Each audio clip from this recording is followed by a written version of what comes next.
ఈ బిల్లుని కాంగ్రెస్ ఎంపీలు తీవ్రంగా వ్యతిరేకించారు.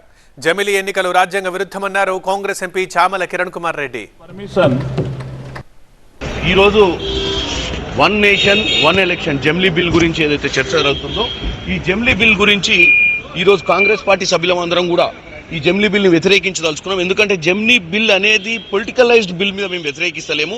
75 సంవత్సరాల కాన్స్టిట్యూషన్ చేసుకుంటున్న ఈ సమయంలో ఈ 75 సంవత్సరాల అంబేద్కర్ గారు రాసిన రాజ్యాంగాన్ని గుర్తు చేసుకుంటున్న డెఫినెట్గా మనము అన్కాన్స్టిట్యూషన్ అంటే కాన్స్టిట్యూషన్కి సంబంధం లేకుండా కాన్స్టిట్యూషన్లో ఉన్న అంశాలను పొందుపరచకుండా ఏ బిల్లు తెచ్చినా కానీ మేము వ్యతిరేకిస్తాము. ఎందుకంటే వాళ్ళు ప్రాపర్గా అండర్స్టాండింగ్కి రావాలి. ఎందుకంటే ఈ బిల్లు తీసుకురావడం అనేది చర్చ చేసి తీసుకురావాలి.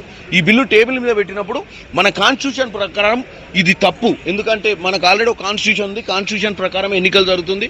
కాన్స్టిట్యూషన్ ప్రకారమే భారతదేశంలో మనం ఎన్నికలు కలగబోతున్నాం. అటువంటి పరిస్థితిని మార్చాలంటే కాన్స్టిట్యూషన్ని కొద్దిగా మార్చిన విధంగా మేము ఆలోచిస్తున్నాం. అందుకే దీన్ని